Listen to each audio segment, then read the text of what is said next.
پیشاب بہت احتیاط سے کرتا ہوں لیکن ہر دفعہ محسوس ہوتا ہے کہ پیشاب کی کچھ نہ کچھ چھینٹیں لگ گئی ہیں. اور بھائی جان نہیں کیا کریں ایسے محسوس, صحیح ہے نا. پیشاب کریں, احتیاط کریں, چھینٹیں نہ لگیں, پانی ڈالیں اور پتلی گلی سے نکل لیں. ہاں پیشاب فوراً نہ اٹھیں کیونکہ قطرات نکل رہے ہوتے ہیں, تو تھوڑا سا اطمینان ہو جائے قطرہ نکلنا بند ہو گیا ہوگا تو بس چلے جائیں. یہ ایسی چیزیں اس میں اگر آپ پڑ گئے تو پھر قیامت آ جائے گی, آپ کو کبھی بھی سکون حاصل نہیں ہوگا اور ایسا پاگل ہو جائیں گے آپ. اور پھر یہ والا وہم کے علاوہ ایک اور نیا بھی شروع ہو جائے گا. پھر ایک صاحب نے کہا کہ میں وہ شلوار جب اپنی ناپاک دھوتا ہوں تو میرا ہاتھ گیلا دروازے پہ لگتا ہے, تو پھر وہ دروازہ ناپاک ہو گیا. پھر جس لوگ بھی اس دروازے پکڑ رہے ہیں ان کے سب کے ہاتھ ناپاک ہو گئے. پھر وہ انہی ہاتھوں سے کپ پکڑتے ہیں تو کپ ناپاک ہو گیا. اور پھر جب کپ ناپاک ہو گیا تو پھر پلیٹیں اور چمچے بھی ناپاک ہو گئے. پھر بیگم انہی ہاتھوں سے پلیٹ دھوتی ہے تو وہ جب دھوتی ہے تو وہ اس میں لگ کے وہ ناپاک ہو گئے.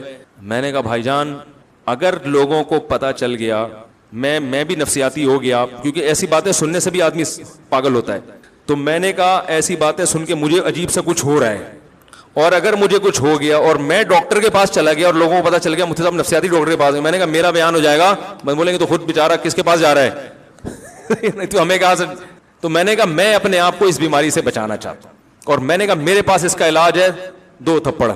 جاؤ اللہ کے بندے اپنی شلوار دھو اور پتلی گلی سے نکلو, بس چھوڑو یہ کر کے دیکھ رہا ہے, بس تھوڑا احتیاط سے دھو لو, بس اتنی کافی ہے, زیادہ گہرائی میں نہیں جاؤ ان چیزوں میں. شریعت نے منع کی ہے. حضرت زین العابدین جو حضرت حسین رضی اللہ عنہ کے بیٹے تھے, وہ احتیاط کرتے تھے پیشاب کرتے ہوئے کہ کسی بوتل میں پیشاب کرتے تھے شیشے کے برتن میں تاکہ چھینٹیں نہ پڑیں تقوی کی وجہ سے.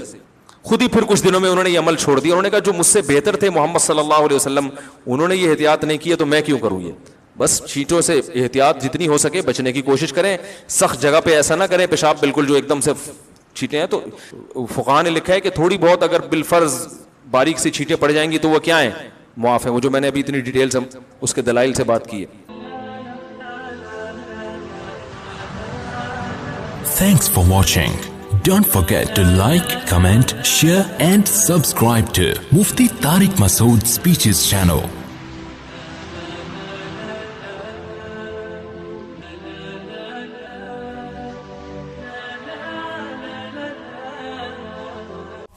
اللهم صل على سيدنا محمد يا رب صل وسلم دائما ابدا على حبيبي.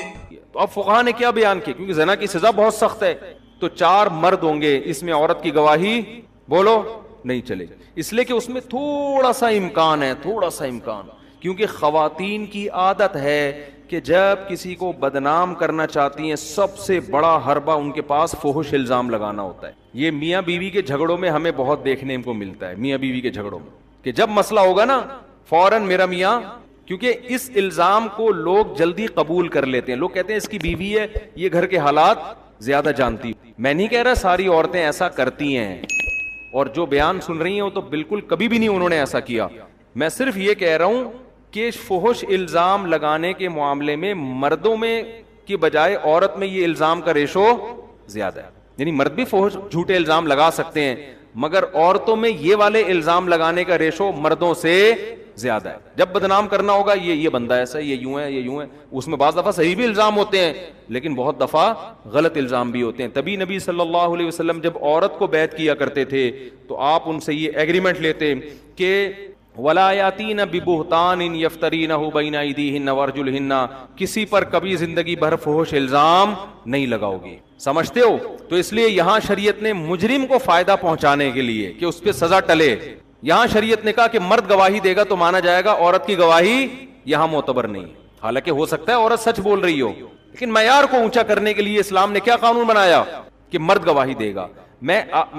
دیکھو میں جو آپ کو سمجھانا چاہ رہا ہوں نا اس کو کھوپڑی میں بٹھاؤ کہ سزاؤں کے معاملے میں اسلام کا معیار کتنا سخت ہے اور ہمارا معیار کتنا ہلکا ہے. تو ہم اس ہلکے معیار کو عشق مصطفیٰ قرار دیتے ہیں.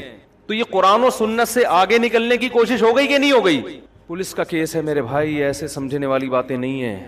اسلام کہہ رہا ہے کہ بہت اونچا معیار کرو اگر سزا سخت ہوگی, اور ہم کیا کہہ رہے ہیں, نہیں ہم توہین رسالت یا اس کے معاملے میں ہم کسی کی نہیں سنیں گے.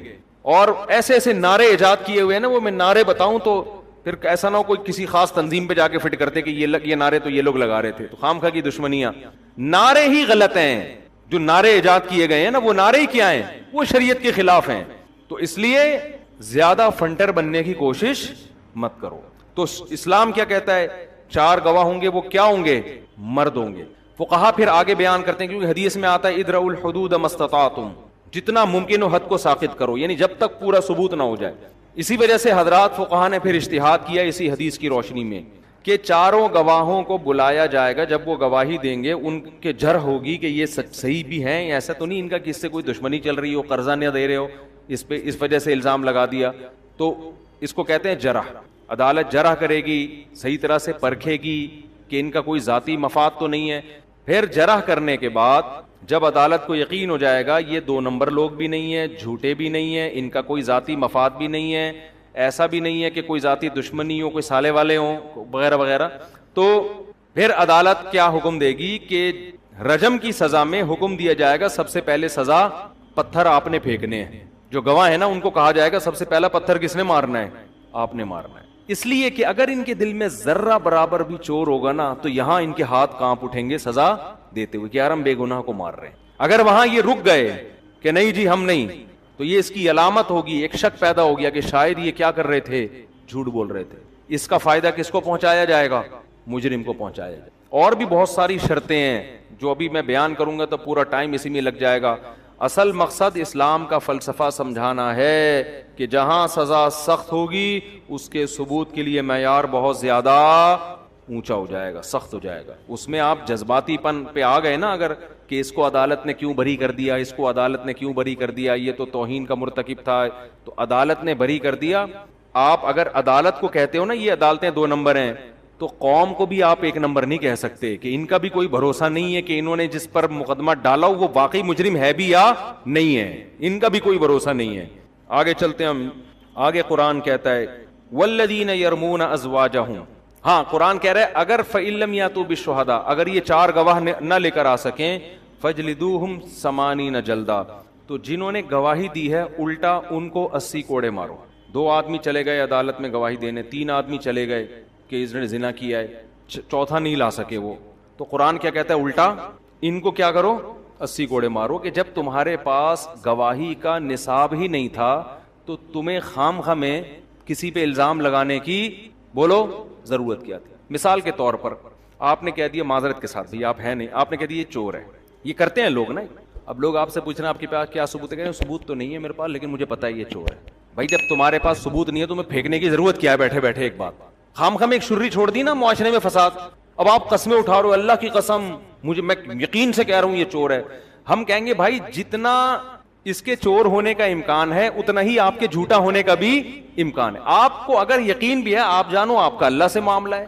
پبلک میں وہی بات کی جائے گی جس کا آپ کے پاس ثبوت ہوگا, کیونکہ یہ معاشرے میں فسادی ہونے کی علامت ہے. کیا آپ نے ایک شرری چھوڑ دی ایک معاشرے میں, اس کو ثابت کرنے کے لیے آپ کے پاس دلیل نہیں ہے. اگرچہ آپ برحق ہیں, اگرچہ آپ صحیح ہیں, لیکن اسلام آپ کو صحیح ہونے کے باوجود بھی فسادی کہتا ہے اور جھوٹا کہتا ہے کہ جب تمہارے پاس دلیل نہیں ہے, گواہ نہیں ہے, تم بات کر کیوں رہے ہو. اب دیکھو 4 آدمی گواہ دیں گے تو اس کا فائدہ یہ ہوگا کہ اس کو سزا ملے گی, 4 سے کم میں اس کو سزا نہیں ملے گی. جب سزا نہیں اس کو مل رہی تو اس کا سوائے ایک آدمی کے گناہ کو لوگوں کے سامنے ایکسپوز کرنے کا اور تمہاری کوئی نیت نہیں ہے. تو شریعت میں حکم یہ ہے گناہ پہ پردہ ڈالا جائے, نہ کہ گناہ سے پردہ اٹھایا جائے. نہیں آ رہی بات میرا خیال ہے. آج کوئی کہیں کوئی بے حیائی کا کام کر رہا ہوتا ہے, کوئی خفیہ ویڈیو لیک ہوتی ہے, کیسے مزے سے لوگ ایک دوسرے کے ساتھ شیئر کرتے ہیں, نہیں کرتے, کرتے کہ نہیں کرتے. تو آپ کا کیا خیال ہے, یہ جائز کام ہے شریعت میں؟ مجھے ایک بات بتاؤ نا, اسلام گناہ کو ہائی لائٹ کرنے کا, نمایاں کرنے کا, اس کے گناہ کو ایکسپوز کرنے کا حکم دیتا ہے یا گناہ پہ پردہ ڈالنے کا حکم دیتا ہے؟ تو جب پردہ ڈالنے کا حکم دے رہا ہے تو کسی کی خفیہ ویڈیو لیک کر کے یوٹیوب فیس بک کی زینت بنانا یہ برا اچھا کام ہے یا برا کام ہے؟ میں حیران ہوتا ہوں جو لوگ لوگوں کی خفیہ ویڈیوز ہائی لائٹ کر رہے ہوتے ہیں نا, جس کی ویڈیو ہے اس کو تو گالیاں پڑ رہی ہوتی ہیں, ویڈیو چھپ کے بنانے والے کو کوئی ایک حرف بھی نہیں کہہ رہا ہوتا, حالانکہ وہ اس بات کے زیادہ لائق ہے کہ اس کو کوڑے لگائے جائیں. یہ بھی ہماری قوم کا ایک بہت بڑا المیہ ہے کہ لوگوں کی خفیہ کیمرے لگے ہوئے ہوتے ہیں ہوٹلوں میں, وہ پکڑا گیا, دیکھو لوگ کہہ رہے ہو دیکھو اس کی حرکتیں دیکھو. بھائی اس کی حرکتیں یقیناً بری ہیں, اس کی حرکتیں خدا کی قسم اس سے زیادہ بری ہیں جس نے بند کمرے میں خفیہ کیمرہ لگایا تھا. میرے سامنے کیس آیا, ایک صاحب کو کسی سے دشمنی ہو گئی, پیسوں کا کوئی لین دین کوئی مسئلہ, تو اس نے اس کے کمرے میں چپکے سے کیمرہ لگوا دیا. وہ بندہ کوئی فحاشی وغیرہ کرتا تھا, لڑکیوں سے تعلقات تھے اس کے, چھپ کے, کھلے عام نہیں.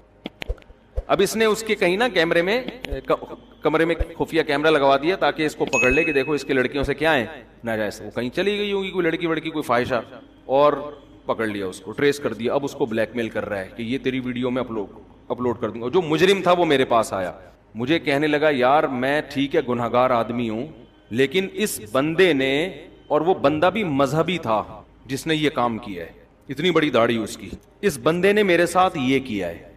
میں نے کہا بھائی تو مجرم ہے, میں تجھے اپریشیٹ نہیں کرتا, تو لڑکیوں سے زنا کر رہا ہے, لیکن خدا کی قسم جس بے شرم انسان نے یہ کیمرہ لگایا ہے نا, لکھوا لو مجھ سے کہ قیامت کے دن شاید اللہ تجھے معاف کر دے, لیکن مجھے امید نہیں ہے کہ اللہ اس کو معاف کرے گا. اس لیے کہ آپ کو کس نے یہ اتھارٹی دی ہے کہ آپ کسی کی پرائیویسی میں ایسا گھسو. کیونکہ دیکھو انسان جب اللہ کے ساتھ اللہ کے یعنی گناہ کرتا ہے اور اللہ کو پتا ہوتا ہے, 100 بار توبہ کرے گا, توبہ کا دروازہ اس کے لیے کھلا ہوا ہے.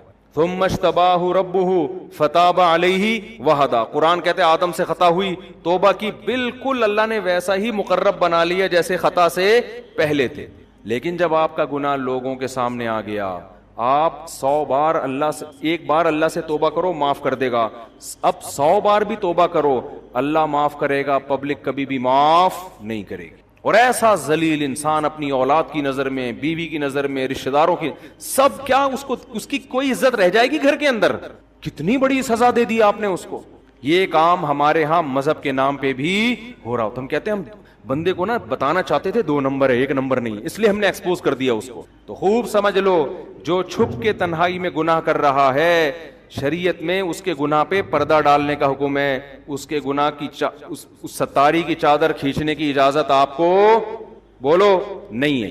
بعض خواتین یہ کام کر رہی ہوتی ہیں گورنمنٹ کے اداروں میں, کسی سے دشمنی ہوتی ہے نا, پہلے اس کو سیٹنگ کر کے پھنسائیں گے, سیٹنگ کر کے پھنسا کے خفیہ کیمرے لگا دیے, پھر قابل اعتراض حرکتوں کو کیا کر دیا لیک کے, یہ دیکھو یہ بندہ کیا ہے, یہ بندہ 2 نمبر ہے. تو لوگ, وہ بندہ ہے 2 نمبر, میں اس کو نہیں کہہ رہا, لیکن میرے بھائی جتنے جوتے اس بندے کو پڑھنے چاہیے نا, اس سے ڈبل جوتے اس عورت کو پڑھنے چاہیے, اس سے ڈبل جوتے کس کو پڑھنے چاہیے, اس عورت کو. تو یہ فلسفہ ہے جو ہمیں اس سے پتا چلتا ہے. قرآن کہتا ہے اگر 4 گواہ نہیں لے کر آئے فجلدوہم 80 جلدہ, تو ان کو کتنے کوڑے مارو, 80 کوڑے. ایک سزا تو 80 کوڑے کی, اور دوسری سزا کیا ہے, ولا تقبلوا لهم شہادتا ابدا, اور آج کے بعد ان کی گواہی کسی بھی معاملے میں کبھی بھی قبول نہیں ہوگی, ہمیشہ کے لیے کالعدم, کبھی بھی ان کی گواہی قبول نہیں ہوگی. ہمارے ہاں تو ایسا ہوتا ہے کہ سپریم کورٹ کی طرف سے کسی کو چور قرار دینے کا ٹھپا لگا دیا جاتا ہے, نہ صرف یہ کہ اس کی گواہی قبول ہوتی ہے, اس کو ملک کا صدر اور پراپر طریقے سے وزیر اعظم بنا دیا. گواہی تو بہت چھوٹی چیز ہے ہمارے ملک میں, پراپر طریقے سے بنا دیا جاتا ہے. الحمدللہ اب دوبارہ بننے کے چانسز اللہ نے چاہا تو ہو گئے ہیں, اور انشاءاللہ اس سے پیٹرول بھی سستا ہو جائے گا, اور حج 7 لاکھ سے دوبارہ کس پہ آ جائے گا, 2.5 لاکھ. اور اگر یاد رکھو سستائی ہو گئی نا تو اور بیڑا غرق ہونے والا ہے, اس کی علامت ہے, کیونکہ یہ نیچرل سستائی نہیں ہے. ہاں یہ سمجھ لو, اگر سستائی ہو گئی تو یہ اور خطرناک ہے, کیونکہ وجہ یہ ہوگی کہ اس طرح سے سستائی ہوگی کہ پھر دبا کے پیسہ لے کے کھلا دیں گے اور ہماری نسلوں کو عذاب میں ڈال دیں گے, پھر بالکل گروی ہو جائیں گے. میں کہتا ہوں امریکہ سیدھا, پاکستان سیدھا امریکہ کے حوالے کر دو, کالونی بنا دو. غلامی سے بہتر ہے کہ ان کی گورنمنٹ کو مان لو نا آپ. نہیں آ رہی سمجھ میں رہنے تو پھر وہ سارا ٹاپک ہی ہمارا کہیں اور چلا جاتا ہے. وَيَدْرَأُ عَنْهَا, پھر اللہ نے فرمایا, اس میں اور حکام ہیں وہ بہت لمبے ہو جائیں گے, جلدی جلدی جو موٹے موٹے حکام ہیں میں بیان کر کے وہ آگے چلتے ہیں ہم. اچھا, قرآن میں اس میں حضرت عائشہ رضی اللہ تعالی عنہا پر تہمت لگی تھی. سورہ نساء میں یہ آیتیں پہلے نازل ہو چکی تھیں, ابھی بھی نازل ہوئی نا, اس سے پہلے نازل ہو چکی تھیں کہ جب بھی کہیں کوئی کسی پر زنا ثابت ہوگا تو اس کے لیے 4 گواہوں کا انتظام کرو. امی عائشہ رضی اللہ تعالی عنہا پر منافقوں نے تہمت لگائی, کسی کو کا مشاہدہ نہیں تھا, کسی نے اپنی آنکھوں سے نہیں دیکھا, ایک فتنہ معاشرے میں پھیلا دیا, اور بعض معصوم صحابہ بھی اس کے اندر مبتلا ہو گئے.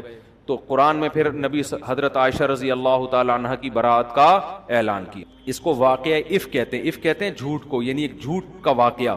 جو امی عائشہ رضی اللہ تعالیٰ عنہ پر تہمت لگائی گئی، قرآن نے 2 عورتوں کی پاک دامنی بیان کی، ایک حضرت مریم کی اور ایک حضرت عائشہ رضی اللہ تعالیٰ عنہ کی۔ حضرت عائشہ فرماتی ہے مجھے یقین تھا کہ اللہ میری پاک دامنی بیان کرے گا، لیکن میں یہ سوچ بھی نہیں سکتی تھی کہ قرآن کی آیتوں کا حصہ بنا دے گا اللہ تعالیٰ اسے۔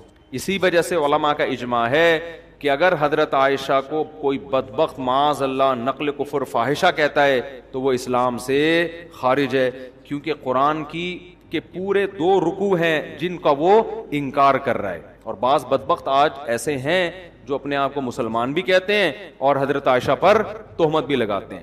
تو اور قرآن نے یہ کہا الخبیثات للخبیثین والخبیثون للخبیثات، ناپاک مرد ناپاک عورتوں کے لیے اور ناپاک عورتیں ناپاک مردوں کے لیے۔ اس میں قرآن نے اشارہ دے دیا کہ حضرت عائشہ سے جو نکاح ہوا ہے یہ اللہ کی سلیکشن سے ہوا ہے۔ حدیث میں آتا بھی ہے، آپ صلی اللہ علیہ وسلم نے شادی کے بعد حضرت عائشہ کو بتایا کہ جبریل تمہاری تصویر لے کر خواب میں آئے میرے پاس اور مجھے بتایا کہ تمہارا نکاح ان سے ہوگا، ان سے تمہارا نکاح ہوگا۔ تو یہ پیشکش حضرت ابو بکر کی طرف سے تھی، خوب سمجھ لیں۔ نبی نے اس خواب کے بعد خود نکاح کا پیغام نہیں دیا کہ اے حضرت ابو بکر سے کہو کہ دیکھو مجھے خواب میں یہ دکھائی تمہاری بیٹی دکھائی گئی ہے کہ ان سے میرا نکاح ہوگا، نہیں، یہ خواب آپ نے محفوظ رکھا۔ حضرت ابو بکر نے جب نکاح کیا تو اس کے بعد نبی نے امی عائشہ کو بتایا کہ مجھے خواب میں یہ خوشخبری سنائی جا چکی تھی۔ تو اس میں اللہ نے بتا دیا کہ اللہ کی طرف سے پیغمبر کے لیے سلیکشن کسی معاذ اللہ نقل کفر فاحشہ عورت کی نہیں ہو سکتی۔ اس پہ بعض لوگ اعتراض کرتے ہیں کہ حضرت نوح علیہ السلام کی بیوی بھی تو کافر تھی، لوط علیہ السلام کی بیوی بھی تو کافر تھی، دونوں پر عذاب آیا، تو اس کا مطلب پیغمبر کی زوجہ بھی معاذ اللہ کوئی کافر عورت بھی ہو سکتی ہے۔ تو خوب سمجھ لو، کافر ہونا الگ بات ہے، فاحشہ ہونا الگ بات۔ بیوی کا کافر ہونا اتنا بڑا عیب نہیں ہے، یہ بے عزتی کا ذریعہ نہیں ہے۔ آپ کی بیوی 2 نمبر ہو، یہ آپ کے لیے بے عزتی کا مقام ہے۔ اس عیب سے اللہ پیغمبروں کو محفوظ رکھتے ہیں، کیونکہ یہ نسب میں خلل ہو جائے گا نا۔ ارے بھائی آپ کی وائف غیر مسلم ہے، غیر مسلم عیسائی یہودی ہوتی ہیں، شریعت نے مسلمان مرد کو اجازت دی نا شادی کرنے کی۔ بھائی اسلام میں جائز ہے کہ آپ کی بیوی یہودی بھی ہو سکتی ہے، یہ نہیں کہ مسلمان ہے تو یہودی ہو جائے، پہلے سے کوئی یہودی ہے تو آپ اس سے شادی کر سکتے ہیں، حالانکہ وہ کیا ہے؟ کافر ہے۔ عیسائی ہے، آپ اس سے شادی کر سکتے ہیں، حالانکہ وہ کیا ہے؟ کافر ہے۔ کوئی حرج نہیں ہے اس میں، یہ عیب نہیں ہے۔ بہت سے صحابہ نے، بہت سے تو نہیں، بعض صحابہ نے کیے عیسائی عورتوں سے بھی، یہودی عورتوں سے بھی۔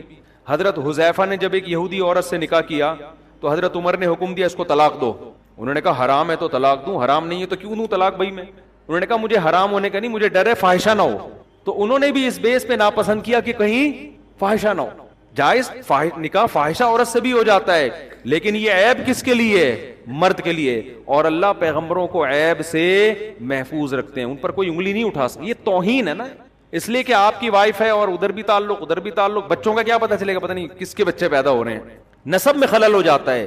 نبی صلی اللہ علیہ وسلم نے فرمایا وَلِدْتُ مِن نِكَاحٍ لَا مِن صِفَا، کیا مطلب؟ آدم سے لے کے آج تک میرے نکاح میں کوئی شک اور شبہ نہیں ہے، یعنی پیغمبروں کا نسب اللہ محفوظ رکھتے ہیں۔ ایسا کہیں نہیں ہوتا کہ پیغمبر کے باپ دادوں میں معاذ اللہ کوئی ولد الزنا ہو، کیونکہ آگے پھر نسب کیا ہو گیا؟ خراب۔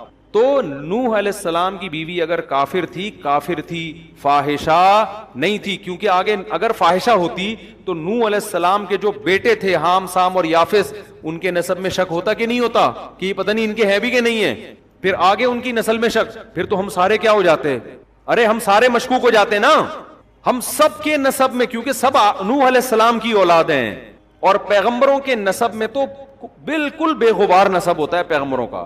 تو لوط علیہ السلام کی بیوی بھی کافر تھی، مگر معاذ اللہ زانیہ اور بدکار نہیں تھی۔ تو اس لیے قرآن نے کہا الخبیثات للخبیثین، یہ جو ناپاک عورتیں ہیں نا، فاحشہ عورتیں ہیں، اللہ پیغمبر کے لیے فاحشہ کی سلیکشن نہیں کر سکتا معاذ۔ تو اس میں یہ بھی ہمیں بتایا گیا کہ حضرت عائشہ رضی اللہ تعالیٰ عنہ پاک دامن ہے۔ حضرت عمر نے جب یہ بات سنی نا، کسی نے حضرت عائشہ کے بارے میں کہ منافقین یہ پھیلا رہے ہیں، حضرت عمر نے فرمایا سبحانک ھذا بہتان عظیم، یہ بہت بڑا بہتان ہے، یہ ہو ہی نہیں سکتا، کیونکہ سب جانتے تھے حضرت عائشہ کو۔ حضرت عائشہ کی سوکنوں نے ان کے بارے میں گواہی دی کہ یہ ایسی ہے ہی نہیں، یہ اس طرح کی یہ ہو ہی نہیں سکتی۔ تو قرآن نے بھی کہا کہ لولا اذ سمعتموہ، کہ تم نے یہ سنتے ہی کیوں نہیں کہہ دیا سبحانک ھذا بہتان عظیم، کہ یہ بہت بڑا بہتان ہے۔ پھر قرآن نے کہا ان الذین یرمون المحصنات الغافلات المؤمنات، جو پاک دامن اور سیدھی سادھی عورتوں پہ تہمت لگاتے ہیں ان کے لیے بہت بڑا عذاب ہے. یہاں اللہ نے غافلات کا لفظ استعمال کیا، سیدھی سادھی عورتیں جن کو ان بے حیائی کے چکروں کا پتہ نہیں ہوتا. حضرت مولانا اشرف علی تھانوی رحمہ اللہ نے اس آیت کے تحت لکھا ہے کہ عورت کا بھولا بھالا اور سیدھا سادہ ہونا ایک خوبی ہے، کیونکہ یہاں قرآن اس کے غافل ہونے کو ایک خوبی کے طور پہ بیان کر رہا ہے. ڈیڑھ ہوشیار ہونا یہ خوبی نہیں ہے. نہیں یاری سمجھ رہنے دیں، ایک ایک بات کو کتنا بندہ سمجھائے. مفتی طارق مسعود صاحب کے بیانات سننے کے لیے youtube.com/مفتی طارق مسعود کو سبسکرائب کریں، اور اگر آپ لائیو ویڈیو کو کبھی بھی مس نہیں کرنا چاہتے ہیں تو سبسکرائب کرنے کے بعد بیل آئیکن پہ کلک کرنا مت بھولیں. جزاک اللہ. یاد رکھو زندگی گزارنے کا طریقہ ہے کسی کو اپنی مجبوری نہ بناؤ. جب آپ مجبوری بنا لیتے ہو نا کسی کو، آپ کے ہاتھ بن جاتے ہیں، آپ کے ہاتھ بن جاتے ہیں. اور جتنا آپ اپنے آپ کو دوسروں کے سامنے مجبور بناؤ گے اس زمانے میں اگلا اتنا ہی آپ کو نوچ نوچ کے کھانا شروع کر دے گا، نوچ نوچ کے کھانا شروع کر دے گا. تو یہ ہم صرف فقیر کس کے ہیں؟ اللہ کے. محتاج کس کے ہیں؟ اللہ کے. بس اللہ کے سامنے گڑ گڑاؤ، اللہ کے سامنے ناک رگڑو، اللہ کے سامنے بولو میں محتاج ہوں، میں بھکاری ہوں تیرے در کا. باقی ہر ایک کے سامنے میرے بھائی سر اٹھا کے جینا سیکھ. اور دیکھو مرد کی اللہ نے یہ فطرت رکھی ہے کہ اپنے ماتحتوں کے، آپ کے ماتحت اچھا سلوک کرے نا، آپ 20 گنا بڑھا کے اچھا سلوک کرو ان کے ساتھ. ہمارے حضرت مفتی رشید احمد صاحب رحمہ اللہ تعالی کی طبیعت میں بے انتہا استغنا تھا، بہت استغنا. استغنا سمجھتے ہیں یعنی وہ اپنے آپ کو کسی کا محتاج نہیں بناتے تھے کبھی بھی. لیکن ہم نے دیکھا کہ ہمارے حضرت کی کوئی ذرا سی خدمت کر لینا، حضرت کو پتا چلتا تھا نا یہ دل سے خدمت نہیں کرنا چاہتا، حضرت کبھی بھی خدمت نہیں لیتے تھے اس سے. حضرت فرماتے تھے میرے محسنین صرف میرے ماں باپ ہیں اور میرے استاذ، اس کے علاوہ میں کسی کا احسان نہیں لیتا. ایسا سر اٹھا کے جیے ہمیشہ. لیکن ہم دیکھتے تھے اگر حضرت کی کوئی ذرا سی خدمت کر دے، بہت معمولی سی، اتنی دعائیں دیتے تھے، اتنی دعائیں، ہمیں شرمندگی ہوتی تھی ہم نے کون سا تیر مار لیا بھائی، یعنی کیا کر لیا ہم نے، اتنی دعائیں، اتنا خوش اتنا خوش. یہ عزت دار لوگوں کی علامت ہوتی ہے کہ وہ کسی کے محتاج نہیں ہوتے. لیکن کوئی ان پر تھوڑا سا احسان کرے تو رپلائی میں وہ تھوڑا نہیں، وہ بہت زیادہ. کیونکہ احسان کے بدلے میں اگر آپ احسان نہیں کرتے تو اس کو استغنا نہیں کہتے، اس کو تکبر کہتے ہیں. استغنا الگ چیز ہے. دیکھو کچھ لوگ کیا ہوتے ہیں، کسی نے آپ کی خدمت کر دی ہے تو کون سا تیر مار دیا اس نے، ہمیں کسی کے خدمت کی ضرورت نہیں ہے. دیکھنے میں تو لگے گا آپ بہت اونچے ہیں، لیکن یہ اونچے نہیں، آپ کا کھوپڑی کیا ہو گئی ہے، آؤٹ. آپ میں تکبر ہے. بھائی کوئی خدمت ٹھیک ہے، آپ اس کی خدمت کے محتاج نہیں ہیں، لیکن اگر اس نے خدمت کر دی ہے نا تو آپ اس کو رپلائی ایسے دو کہ جیسے آپ کو بہت ہی اچھا لگا ہے، آپ کو ضرورت تھی. ہم نے بڑوں کو دیکھا ہے تھوڑا سا آپ خدمت کریں گے تو رپلائی اس کا بہت اچھا. نبی صلی اللہ علیہ وسلم کی کیا سیرت ہے، حضرت ابو بکر نے نبی کا ساتھ دیا نا تو وہ نبی پہ احسان کیا بولو نا کیا ہو گیا بھائی. حضرت ابو بکر نے جب نبی صلی اللہ علیہ وسلم کو لوگوں نے مکہ سے نکالا تو کس نے ساتھ دیا، ابو بکر نے. غار میں کون ساتھ تھا، ابو بکر. حالانکہ اصل میں یہ نبی کا احسان تھا حضرت ابو بکر پہ. بھائی اس خدمت کی وجہ سے نبی کی تو اللہ نے ویسے ہی مدد کرنی تھی، یہ تو نبی نے ابو بکر کو اپنی خدمت کا موقع دے دیا رضی اللہ عنہ کو، تو یہ نبی کا کس پر احسان ہے.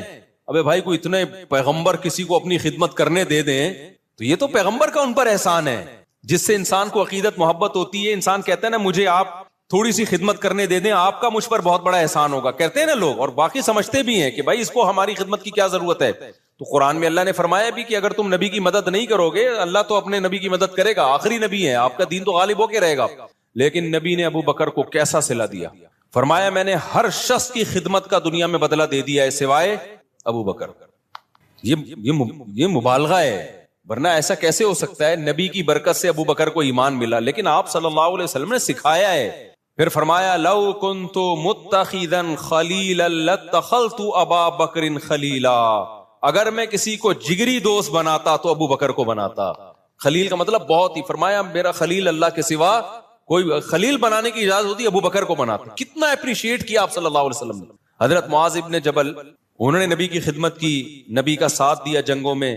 کیسا صلہ نبی نے دیا آپ صلی اللہ علیہ وسلم نے کیا فرمایا؟ انی احبک فی اللہ، اے معاذ میں تجھ سے اللہ کے لیے محبت کرتا ہوں. جس سے آپ کو محبت ہونا، صحابہ کو پیغمبر سے کس قدر محبت تھی.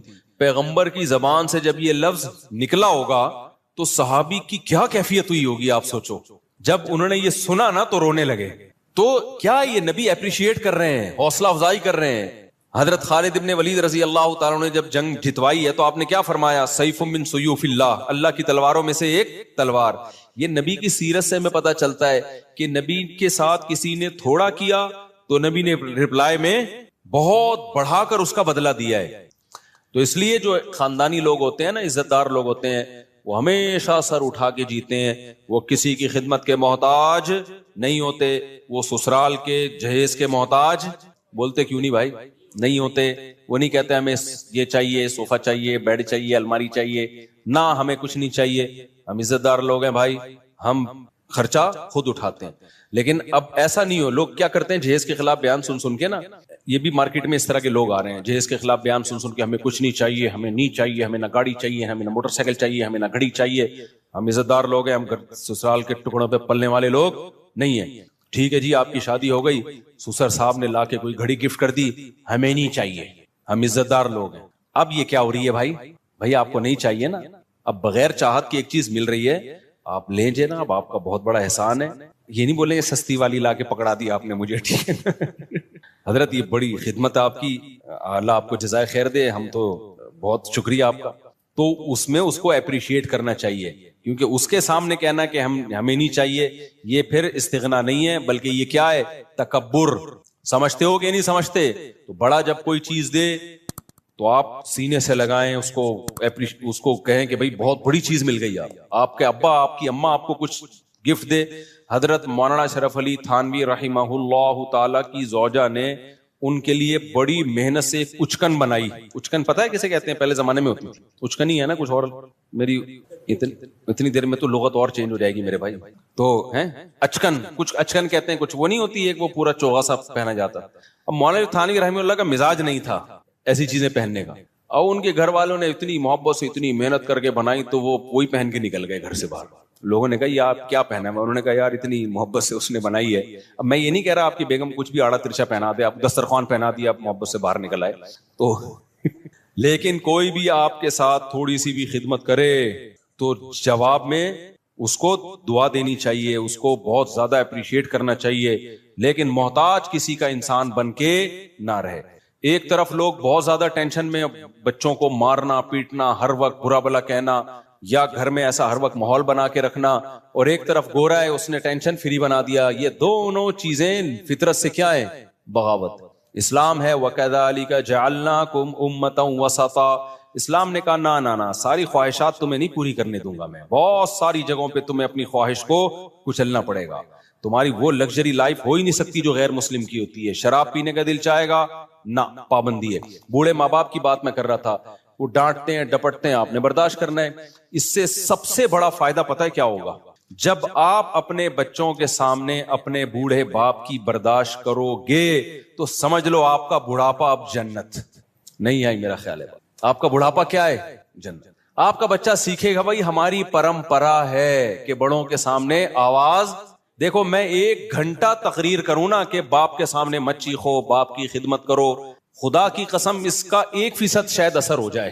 لیکن میرا باپ زندہ ہو اور میں اولاد کے سامنے ان کی خدمت کر رہا ہوں اور باپ کی مار برداشت کر رہا ہوں، وہ مجھ پہ ہاتھ اٹھا رہا ہے مگر میں اس کے سامنے آواز اونچی، مار کھا کے بھی میں مسکرا رہا ہوں. یہ 6 گھنٹے 10 گھنٹے کے بیانات اور کتابیں ایک طرف، اس سے آپ کیا بچے کو جو موٹیویشن ملے گی نا، وہ سمجھ جائے گا بھائی ہمارے ہاں ہوتا ہی یہی ہے کہ باپ کے سامنے آواز نہیں بلند کی جاتی. اس کو رائٹ ہے کہ وہ مارے، وہ ہاتھ اٹھائے، اس کو یہ حق دیا ہے خدا نے. اب تک ہمارا کلچر بچا ہوا کیوں تھا؟ باپوں کے سامنے ماؤں کے سامنے چیختے نہیں تھے. کیوں بچا ہوا تھا؟ اس لیے کہ دیکھتے آ رہے باپ. اب سیٹ اپ ختم ہو گئے نا، تو شادیاں دیر سے ہو رہی ہیں، بچے پیدا ہی ایسی عمر میں ہوتے ہیں کہ آپ کے باپ کا انتقال ہو چکا ہوتا ہے. یہ بھی ایک بڑا نقصان ہے. پہلے لوگ بچے دیکھتے تھے ہمارے ابا اپنے ابا کی ایسی خدمت کر رہے ہیں. ہم نے ایسے خاندان دیکھے ہیں کہ دادا بیٹھا ہوا ہے نا، مجال ہے کوئی منہ سے آواز بھی نکال رہا ہے، وہ پتہ چلتا تھا واقعی دادا ہے. اب دادا ایک لقب رہ گیا، محلے کا دادا آ رہا ہے. جو سچی مچی کا دادا ہے گھر میں, اس کی کوئی 2 ٹکے کی ویلیو نہیں ہے, وہ بیچارہ کھانسنے کے لیے ہے بس, اس کی کھانسی سے بھی تکلیف ہوتی ہے, جراثیم پھیلا رہا ہے گھر میں بیٹھ کے وہ. تو اسی طرح میرے بھائی جو عورت شوہر کے سامنے آواز پس رکھتی ہے, اس کی بیٹیاں بھی کیا کرتی ہیں, تبھی کہیں رشتہ لینے کے لیے جایا کرو نا تو یہ دیکھا کرو میری ساس کا میرے سسر کے ساتھ ایٹیٹیوڈ کیسا ہے. یہ بہت امپورٹنٹ بات ہے. اگر وہ ساس اپنے شوہر کی غیبتیں کر رہی ہے اور وہ اب میرے میاں ایسا ہے تو بیوقوف ہے, مجھ سے پوچھو کہاں شادی کرنی ہے کہاں نہیں کرنی, ان کو کیا پتا بیچاروں کو, اور وہ چیخنا چلانا چل رہا ہے, تو سمجھ لو کہ 90% چانس ہے کہ آپ کی بیگم بھی آپ کو طبیعت سے ایک لگایا آپ نے تو آگے سے کیا کتنے لگائے گی, وہ 4 لگیں گے رکھ کے. یہ ہوتا ہے مارکیٹ میں چلتا ہی. تو یہ تو ماحول ہے بھائی نبی صلی اللہ علیہ وسلم کے. دیکھو میں جب نیا نیا دین کے علم کی طرف آیا نا تو مجھے بہت زیادہ اشکال ہوتے تھے کہ نبی صلی اللہ علیہ وسلم نے ہر چیز زبان سے بتا کے لکھوا کے چلے کیوں نہیں گئے. آپ بتا دیتے پڑوسیوں کے یہ حقوق ہیں, گھر والوں کے یہ حقوق ہیں, فلانوں کے یہ حقوق ہیں, یہ حقوق ہیں, پوری زندگی ایک مرتب کر کے چلے جاتے. نہ فقہ جو مرتب ہوا ہے نا پیغمبر کی سیرت سے ہوا ہے, پیغمبر سے عمل کروایا گیا ہے, کیونکہ نبی کا کام صرف مسئلہ بتانا نہیں ہے, مسئلے پہ شریعت پہ لوگوں کو چلانا ہے. چلانے کے لیے ضروری ہے کہ صحابہ آپ کو خود چلتا ہوا دیکھیں اس پہ, تبھی تو اللہ نے فرشتے کو نبی بنا کے نہیں بھیجا. فرشتہ اگر نبی بن کے آتا نا تو پتہ کیا کہتا, جب رمضان کا چاند نظر آئے تو روزہ رکھ لینا, اور جب عید کا چاند نظر آئے تو روزے چھوڑ دینا. بس بھائی ہم کہتے ہیں نہ یہ اس کو تو نہ رمضان اس کی صحت تو کوئی فرق پڑتا ہے نہ چوال, لیکن صحابہ دیکھ رہے ہیں یار نبی صلی اللہ علیہ وسلم کیسے روزے پہ روزے رکھ رہے ہیں. تو جب تک انسان کا عمل سامنے نہیں ہوتا موٹیویشن نہیں ملتی ہے. دیکھو میں ایک اور مثال دیتا ہوں. صلح حدیبیہ کے موقع پہ مشرکین مکہ نے صحابہ کو عمرہ کرنے سے روک دیا. اب عمرے کا احرام باندھا ہوا ہے سب نے. آپ کو مسئلہ پتا ہونا چاہیے کہ جب ہم عمرے کا احرام پہن لیتے ہیں, لبیک اللہم لبیک کہہ دیتے ہیں, تو جب تک طواف اور سعی نہ کر لیں وہ احرام اتارنے کی اجازت بولو نہیں ہے. بالکل ایسے جیسے تکبیر تحریمہ کے لیے نیت باندھ لی نا, تو جب تک 2 رکعتیں پڑھ کے سلام نہیں پھیرو گے آپ کو نیت توڑنے کی اجازت نہیں ہے, گناہ ہے نیت توڑنا. تو ایسے ہی احرام جب ایک دفعہ باندھ لیا جائے نا تو جب تک عمرہ نہ ہو جائے آپ اس احرام کو نہیں کھول سکتے. تو صحابہ احرام میں بیٹھے ہوئے ہیں, مشرکین نے آپ کو منع کر دیا, معاہدہ کیا کہ بھئی اگلے سال آنا آپ عمرہ کرنے کے, اس سال نہیں کر سکتے آپ. تو اب صحابہ پریشان, پہلے موت پہ بیعت کر چکے ہیں 1400 صحابہ کہ ہم لڑیں گے ان سے, تو موت پہ بیعت بھی ایسے جذبات بنے ہوئے ہیں بھائی ہم نے تو ان سے لڑنا ہے, موت پہ بیعت کر کے تیار بیٹھے ہوئے لڑائی کے لیے. اب شرطیں ساری کافروں کی مان رہے ہیں, اور پھر مزید شرط یہ کہ عمرہ کے بغیر احرام بھی کھول دو آپ, یعنی سر منڈا لو پہلے ہی اور احرام کھول کے دم دو. تو یہ تو اور ان پہ شاک گزرا کہ بھئی یہ تو ذلت در ذلت در ذلت ہے, ہم کیسے مشرکین کے کہنے پر ہم عمرہ چھوڑ دیں اور سر منڈا کے احرام کھول دیں, یہ تو بڑا مسئلہ ہے. نبی صلی اللہ علیہ وسلم نے صحابہ سے فرمایا بھائی سر منڈاؤ اور احرام کھول دو. کوئی بھی نہیں کھول رہا, ٹھیک ہے بھائی ہم کیسے کر لیں کیسے کر لیں, سب ڈر رہے ہیں کہ بھئی ہم یہ تو عمرے کا احرام باندھا ہوا ہے, ہم دباؤ میں آ کے کیسے کر لیں بھائی. تو آپ صلی اللہ علیہ وسلم پریشان ہو گئے کہ بھئی میں سب کو کہہ رہا ہوں کہ سر منڈا لو اور احرام کھول دو, لیکن کوئی بھی نہیں کر رہا یہ کام. آپ کہہ سکتے ہیں بھئی صحابہ نبی کی نافرمانی کیسے کر رہے ہیں. دیکھیں نبی کی حکم کی 2 حیثیت ہوتی ہے. بعض دفعہ آپ صلی اللہ علیہ وسلم کوئی حکم دے رہے ہوتے ہیں, صحابہ سمجھتے ہیں شاید یہ کوئی سیاسی حکم ہے, یعنی ہماری آسانی کے لیے دیا جا رہا ہے, یہ کوئی واجبی حکم نہیں ہے, ہماری آسانی کے لیے. عزیمت اسی میں ہے کہ عمرہ کیا جائے. ہوتا ہے نا بعض دفعہ آپ کسی کو اجازت دیتے ہیں, چل بھائی چھٹی کر لے تو آج تو چھٹی کر لے. وہ ٹیچر چاہتا ہے کہ سبق ہو لیکن کہتا ہے کر لے چھٹی, تو طالب علم کہتا ہے نہیں سر ہم پڑھیں گے. ایسے ویسے مارکیٹ میں ہے نہیں, لیکن ایک مثال دے رہا ہوں میں. تو اور اتنے اچھے ٹیچر بھی نہیں ہے کہ آپ کا چھٹی کرنے اور کیا نہیں پڑھو, وہ بھی کہتا ہے جا. کراچی میں تو ایک بوند برسنے سے پہلے ہی 1 مہینے کی اسکول کی چھٹیاں ہو جاتی ہیں, ابھی 2-4 بوندیں اور پڑ گئی تو 6 مہینے کی چھٹی. خیر, تو نبی صلی اللہ علیہ وسلم کو پھر حضرت صفیہ نے مشورہ دیا, آپ کی زوجہ نے فرمایا یا رسول اللہ آپ ان لوگوں کو آرڈر نہ کریں, آپ سر منڈا لیں احرام کھول لیں بس.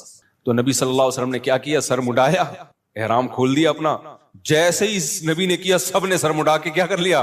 اس سے پتا چلتا ہے نبی کی بھی اسپیچ اثر نہیں کر رہی ہے. آپ پریشان ہو گئے بھائی یہ مان کیوں نہیں رہے میری بات, لیکن جیسے ہی عمل کیا ہے نا ایک دفعہ بھی, اور مشورہ کس نے, آپ کی زوجہ نے دیا کہ حضرت صفیہ نے, کہ آپ نہ بولیں لوگوں کو, آپ صرف یہ کام کر لیں, آپ سر منڈا لیں اپنا اور آپ احرام کھول دیں. جیسے ہی کیا سب نے فوراً.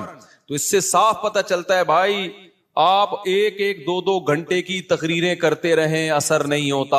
آپ اپنے گھر کا ماحول بنانا چاہتے ہو نا, خود کیا بن جاؤ, انسان کے بچے بن جاؤ, صحیح ہے نا, ماحول آہستہ آہستہ سیٹنگ پہ آنا شروع ہو جائے گا. اپنے بڑوں کی خدمت کر کے دکھاؤ, اپنے بڑوں کو رسپیکٹ دو, اپنے بڑوں کا احترام کرو. آج ہو کیا رہا ہے, مائیں اپنے بچوں کے سامنے نا بچوں کے چاچو کی غیبتیں کر رہی ہوتی ہیں.